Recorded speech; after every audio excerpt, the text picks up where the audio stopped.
avance mes frères. Maintenant, pour vous montrer quand est-ce qu'on aura cette seconde résurrection dans le temps, regardez ce chemin que je vous ai dessiné ici. Ensuite, j'ai écrit première résurrection, enlèvement, fin de l'âge de l'Église. C'est-à-dire, quand nous avons la première résurrection, c'est ça qui va déclencher l'enlèvement de l'Église sur la terre. Donc, il y a les élus ou bien l'épouse de Dieu, l'épouse parole de Christ qui vont être enlevés. Donc, au même moment, il y a enlèvement. Au même moment aussi, la première résurrection va se dérouler. C'est ça qui va causer la grande tribulation sur la terre.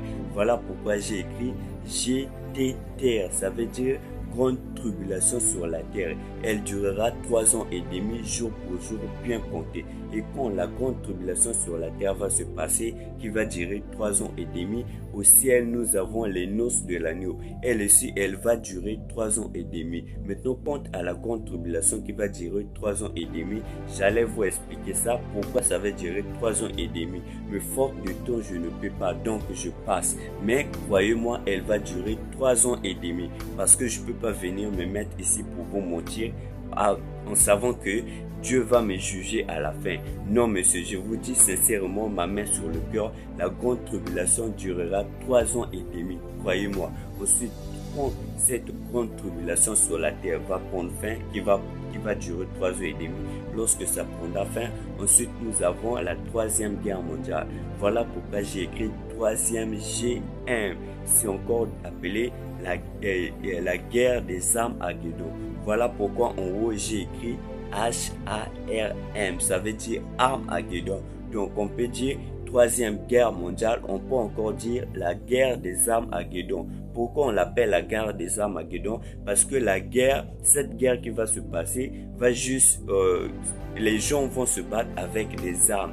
Prenons le cas de la Russie qui ont des grosses bombes atomiques, les États-Unis, etc.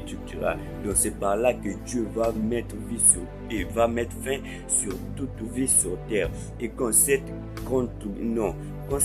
3e guerre mondiale va prendre fin, de cette barre allant jusqu'à cette barre, ensuite nous avons le millénium. Elle va durer 1000 ans. Donc, dans le mot millénium, nous avons 1000 à l'intérieur. Donc, le millénium durera 1000 ans jour pour jour, bien compté sur la terre. Donc, Dieu va descendre sur la terre avec les élus de la première catégorie que je vous ai dit dans la première résurrection. Donc Dieu va descendre avec les élus de la première catégorie sur la terre. Ils vont venir mettre et établir leur royaume sur la terre pour 1000 ans. Quand cela va prendre fin, jour pour jour, 1000 ans bien comptés, c'est par là que commence la 2e résurrection. Voilà pourquoi en bas j'ai écrit JT blanc. Excusez-moi mes amis, j'allais écrire JT blanc qui est le jugement du grand trône blanc. Maintenant, nous allons ajouter une chose. Retenez ceci mes amis. J'ai écrit Apocalypse chapitre 11, le verset 1. Après j'ai écrit point 5.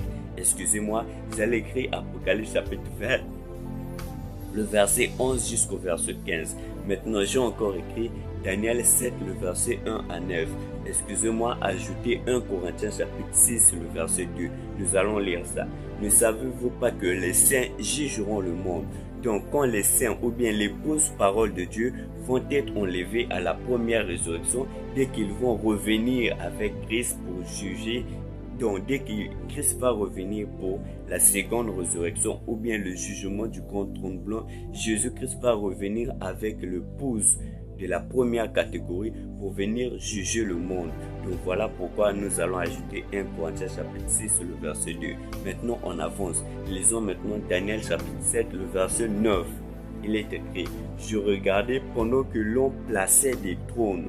Pourquoi la Bible dit des trônes?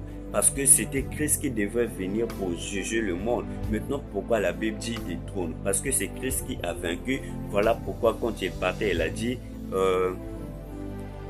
j'ai vaincu, je suis assis avec le Père sur le trône. C'était lui qui devrait revenir pour venir juger. Mais pourquoi la Bible dit je regardais pendant que l'on plaçait des trônes? Donc des trônes au pluriel. Mais souvenez-vous aux paroles de Jésus-Christ. Lorsqu'il partait, il disait à celui qui vaincra, je lui ferai assis sur le trône comme moi je suis assis avec mon Père.